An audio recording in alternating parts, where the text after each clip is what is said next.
जय हिंद बच्चों। जैसा कि आप लोग जान रहे हैं, अभी आप लोगों को द्विघात समीकरण बता रहे थे और आज भी द्विघात समीकरण ही बताएंगे। और ये द्विघात समीकरण का मेरा दूसरा वीडियो होगा।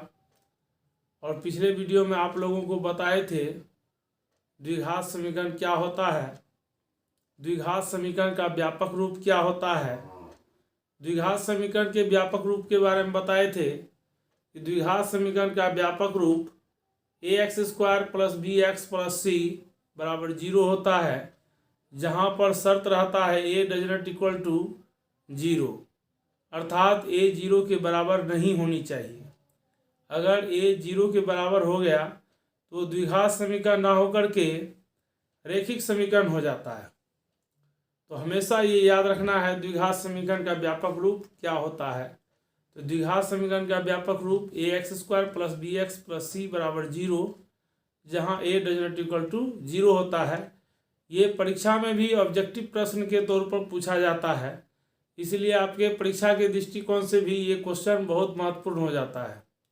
उसके बाद हम आपको बताए थे श्रीधराचार्य के नियम के हिसाब से द्विघात समीकरण का मूल ज्ञात करना। द्विघात समीकरण का दो मूल बताए थे। एक मूल हम अल्फा के रूप में लिखते हैं, उसका सूत्र बताए थे -b + √d/2a, तथा बीटा बराबर बताए थे -b -√d/2a, जहाँ पर d जो है विवेचक का काम करता है, उसका नाम विवेचक है, और d बराबर होता है b² - 4ac। अब हम बताएंगे कि पूर्ण वर्ग बनाकर कैसे किसी भी द्विघात समीकरण को हल किया जाता है। इस पर आधारित हम एक प्रश्न बता चुके हैं और भी हम आप लोगों को उदाहरण देते हैं ताकि आप लोग इसको अच्छी तरह से समझ सकें। और बच्चों, हम आप लोगों को कहेंगे आप वीडियो को पूरा देखने का प्रयास कीजिएगा। पूरा वीडियो आप अगर देखिएगा तो आप कॉन्सेप्ट पूरा तरीक़ा से क्लियर कर पाएंगे। अगर वीडियो कम देखिएगा, अधूरा वीडियो देखिएगा, इससे आपको किसी प्रकार का फ़ायदा नहीं होने वाला है। आपके लिए हम बेहतर प्रयास के तहत बढ़िया ढंग से बेहतर कॉन्सेप्ट देने का प्रयास कर रहे हैं ताकि आप सबको ज़्यादा से ज़्यादा लाभ हो सके। आप शुरुआत का कॉन्सेप्ट देखते हैं और उसके बाद वाला कॉन्सेप्ट नहीं देख पाते हैं, जिससे आपका कॉन्सेप्ट पूर्णतः क्लियर नहीं हो पाएगा। इसलिए हम ये आशा करते हैं आप पूरा वीडियो देखिएगा और आपका कॉन्सेप्ट जिससे क्लियर हो सके। तो अब हम सवाल की ओर चलते हैं। सवाल है यहाँ पर,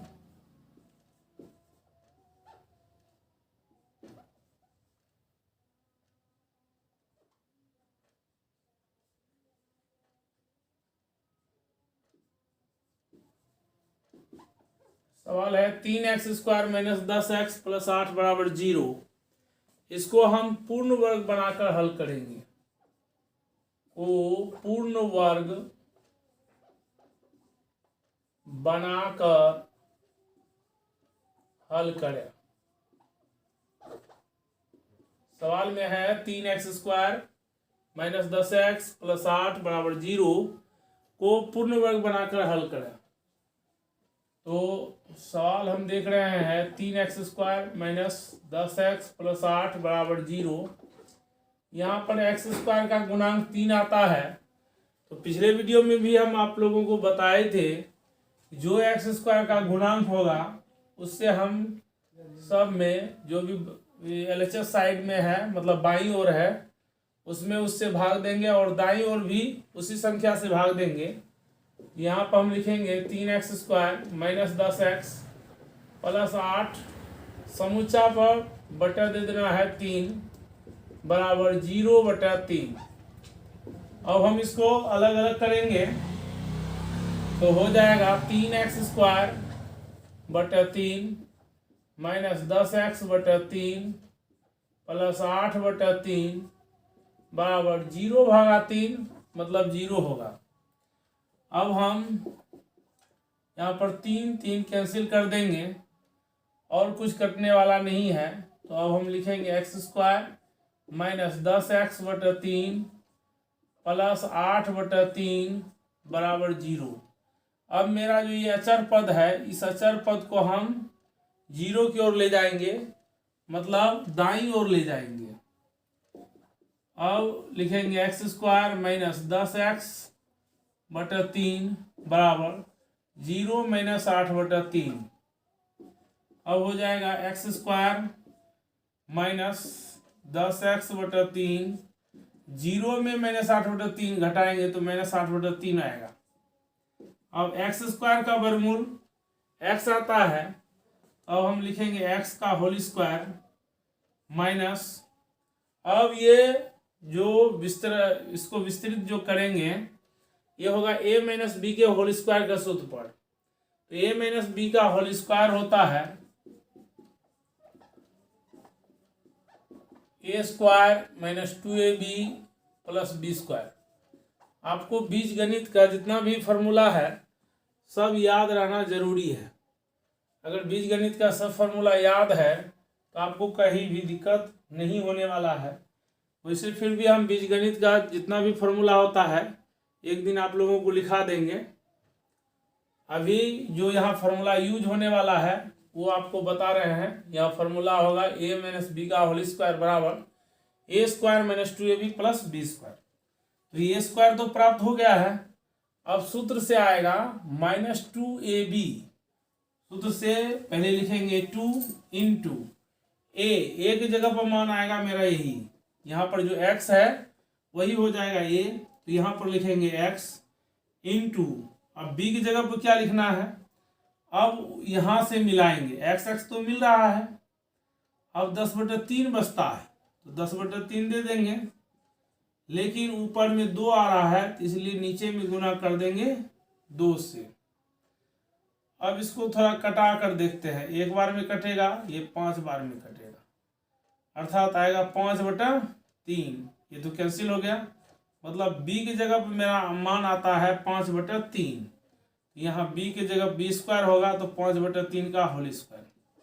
अब 5/3 का होल स्क्वायर यहाँ पर नहीं है, अपने मन से जोड़े हैं 5/3 का होल स्क्वायर, तो इधर भी वही करेंगे।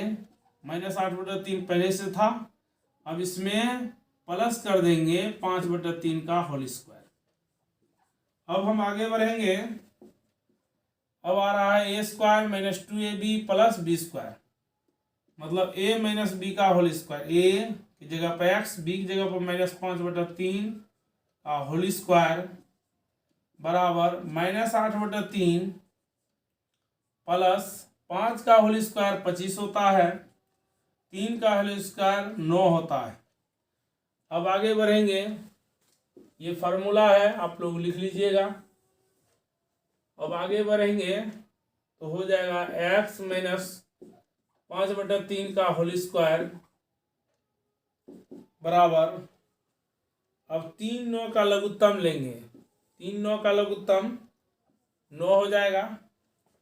अब 3 को पढ़ेंगे कितना बार में 9, तो 3 बार में मिलता है, 3 से इसको गुना करेंगे तो माइनस 24 लिखेंगे, प्लस फिर 9 को पढ़ेंगे कितना बार में 9, एक बार में 1 से गुना करेंगे 25 को, यहाँ जो 25 है उसको 1 से गुना करेंगे तो गुणनफल 25 आएगा, यहाँ पर लिखेंगे 25। अब हम लिखेंगे x माइनस 5/3 का होल स्क्वायर बराबर माइनस प्लस विपरीत चिन्ह में बड़ा में छोटा घटेगा, तो 25 में से 24 घटाएंगे तो घटाने पर 1 आता है, और चिन्ह हमेशा बड़ा का होगा, तो बड़ा है 25, 25 का चिन्ह है प्लस, तो प्लस में आएगा। शुरुआत में प्लस चिन्ह दिखाने का कोई आवश्यकता नहीं है, बटे में 9 है तो बटे में 9 दे देंगे। अब स्क्वायर हटाएंगे तो इधर रूट लग जाएगा, मतलब वर्ग हटाने पर इधर वर्गमूल हो जाता है। अब हम लिखेंगे x माइनस 5/3 बराबर रूट अंडर 1/9, और इसका जो वर्गमूल आएगा धनात्मक ऋणात्मक दोनों चिन्ह के साथ आएगा। अब हम लिखेंगे x माइनस 5/3 बराबर प्लस माइनस 1 का वर्गमूल 1 और 9 का वर्गमूल 3 आता है।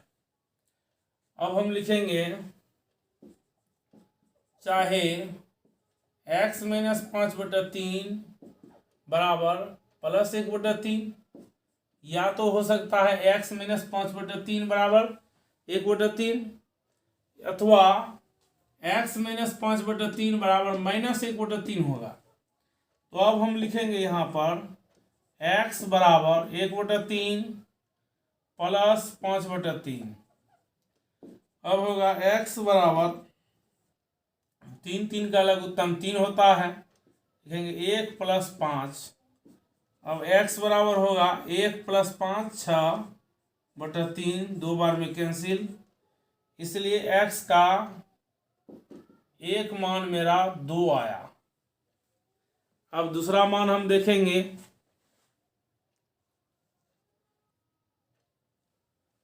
अब दूसरा मान हम लेते हैं, यहाँ पर है x माइनस 5/3 बराबर, अब माइनस वाला लेंगे, माइनस 1/3। तो यहाँ पर हम लिखेंगे या x माइनस 5/3 बराबर माइनस 1/3। अब हो जाएगा x बराबर माइनस 1/3 प्लस 5/3, x बराबर 3 का लघुत्तम 3 माइनस 1 प्लस 5। अब लिखेंगे x बराबर 4/3, लिखेंगे अतः x बराबर 2 या 4/3। यही हल हुआ, x का 2 मान आया, 2 या 4/3। अब अगला सवाल की ओर चलते हैं। अगला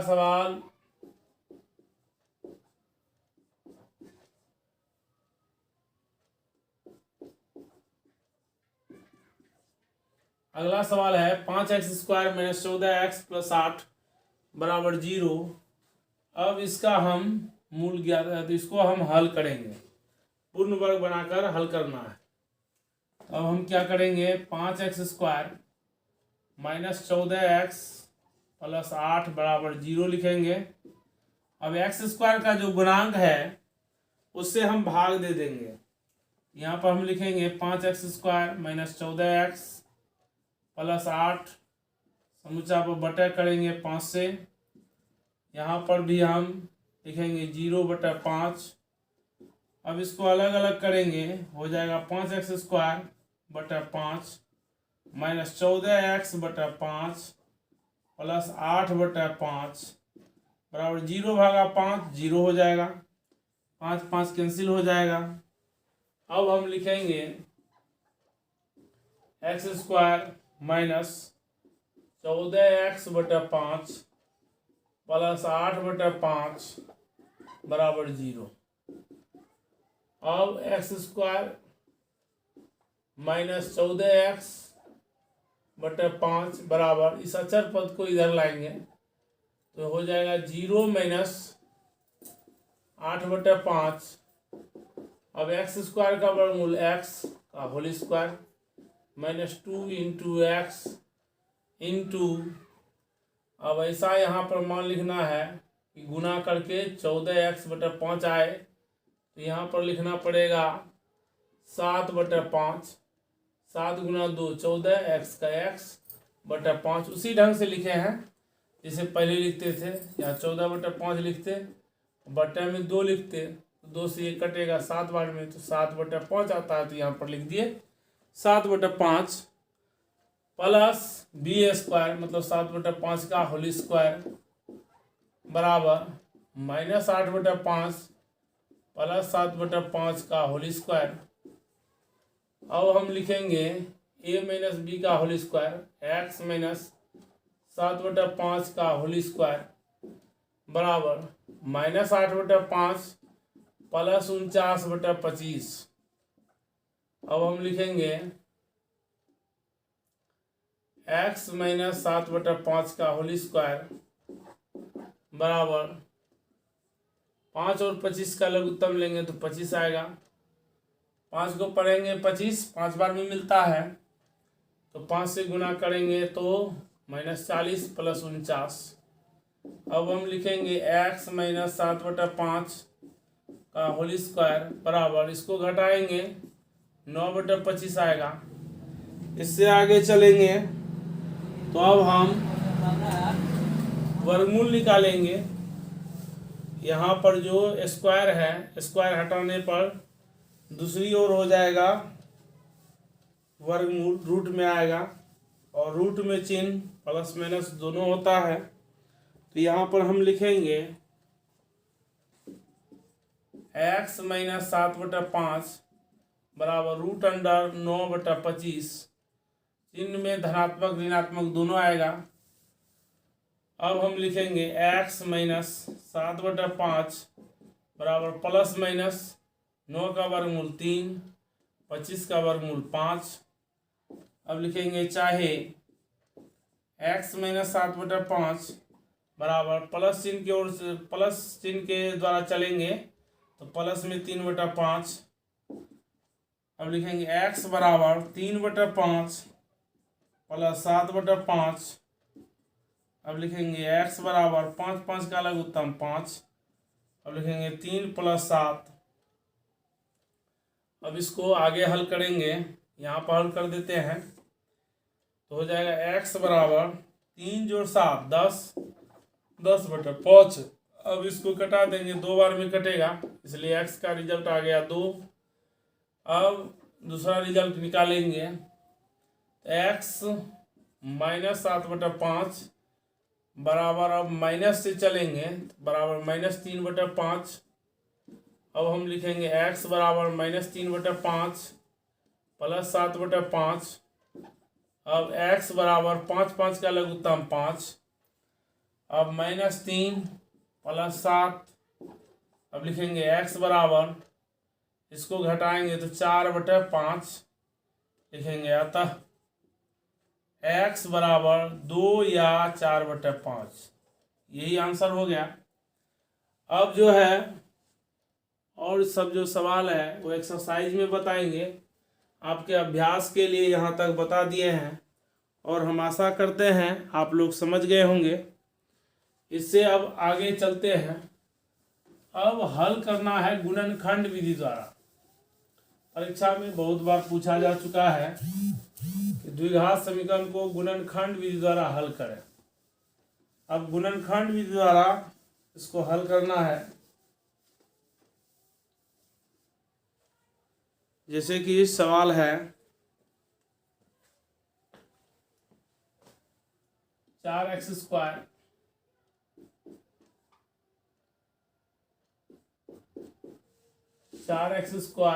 -11x + 6 = 0 को गुणनखंड विधि द्वारा हल करें। को गुणनखंड विधि द्वारा हल करें। अब इसको गुणनखंड विधि द्वारा कैसे हल करते हैं वो देखना है। तो इससे पहले ही आपको बेसिक कॉन्सेप्ट में गुणनखंड बता चुके हैं, ताकि आपको यहाँ समझने में कहीं दिक्कत ना हो। अगर फिर भी अगर गुणनखंड में कहीं दिक्कत होता है तो बेसिक कॉन्सेप्ट वाला जो हम वीडियो डाले हैं वो आप देख लीजिए, आपको कहीं दिक्कत नहीं होगा। अगर फिर भी कहीं दिक्कत रहता है तो आप कमेंट कीजिए, हम उस दिक्कत को सॉल्व करेंगे। अब यहाँ पर सवाल में है 4x² -11x + 6 = 0। अब 4 × 6 करेंगे तो 24 आ जाता है। 24 का ऐसा खंड करना है जोड़कर पूरे 11, 8 या 24, 8 और 3 जोड़ने पर 11 होता है। लिखेंगे 4x² -8x -3x + 6 = 0। अब यहाँ पर 4x कॉमन लेंगे तो x - 2 -3 यहाँ पर कॉमन लेंगे, ये भी हो जाएगा x - 2 = 0। अब हम लिखेंगे x - 2 × 4x - 3 = 0।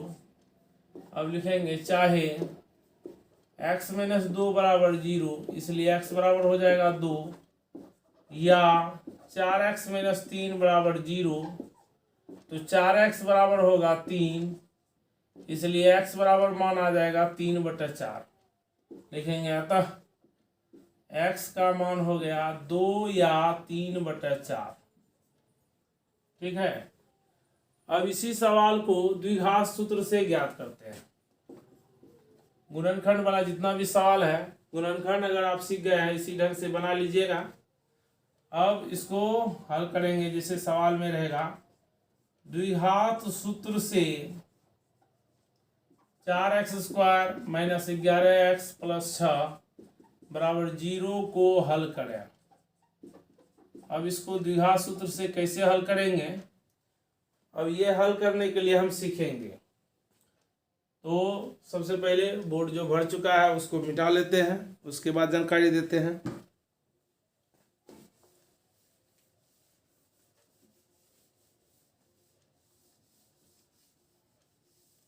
द्विघात सूत्र से भी हल करेंगे तो आंसर इतना ही आएगा। किसी भी विधि से हल करते हैं पूर्ण वर्ग वही बनाएंगे तो आंसर में किसी भी प्रकार का परिवर्तन नहीं आएगा।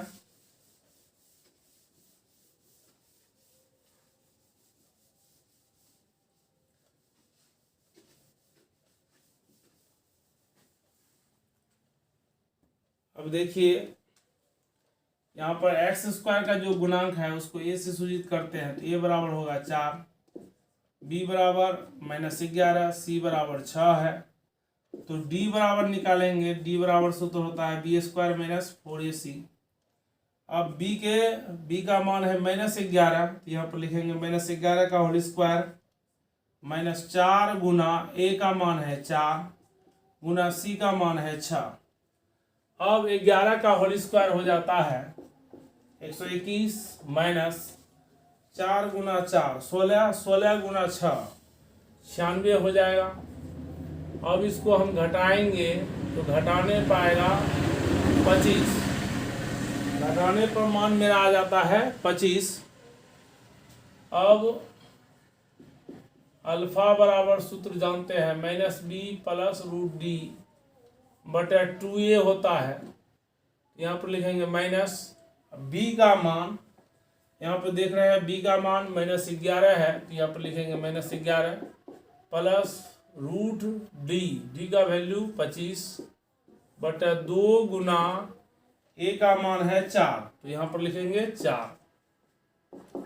अब माइनस गुना माइनस प्लस 11 प्लस 25 का वर्गमूल 5 बटा 2 गुना 4 8, 11 + 5 16 बटा 8।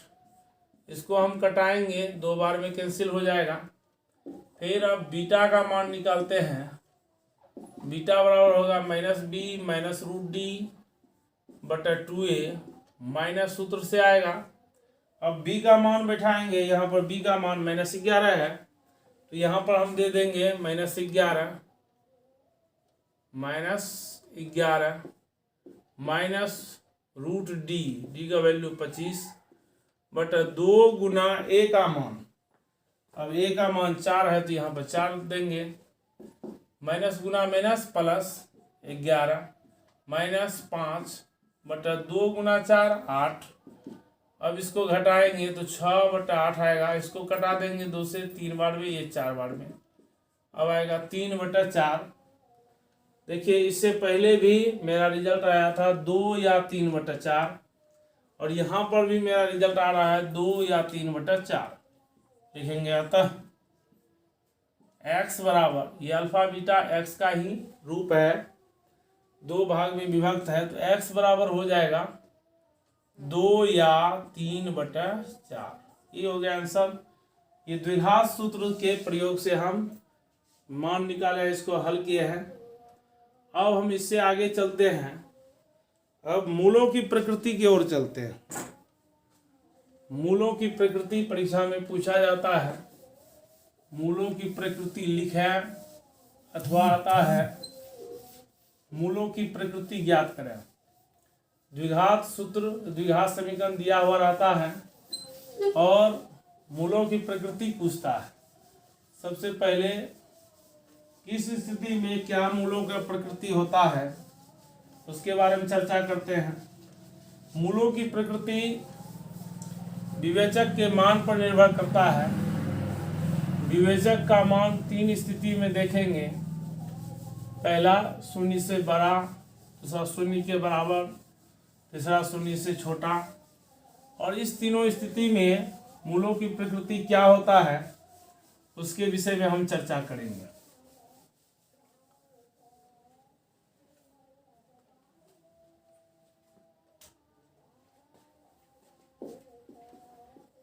अब हम लिखेंगे मूलों की प्रकृति। मूलों की प्रकृति। तो यहां पर लिख रहे हैं मूलों की प्रकृति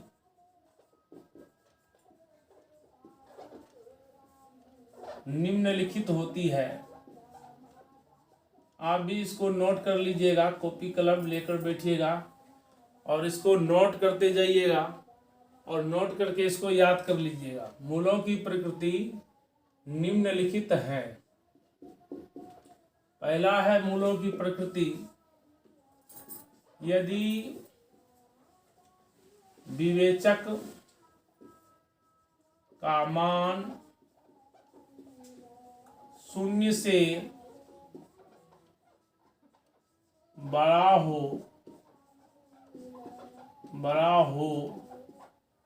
यदि विवेचक का मान 0 से बड़ा हो तो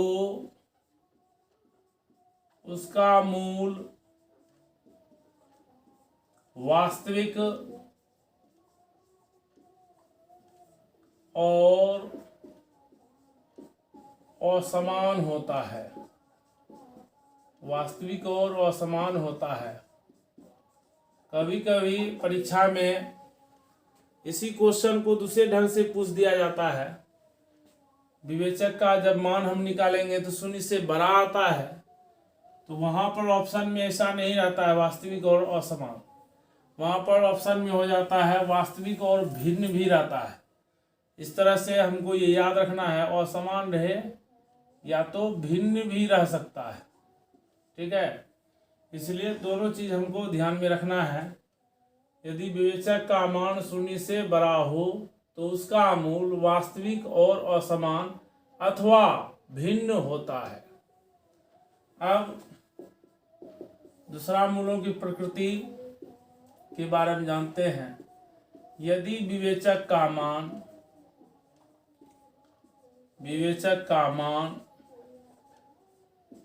0 के बराबर हो, 0 के बराबर हो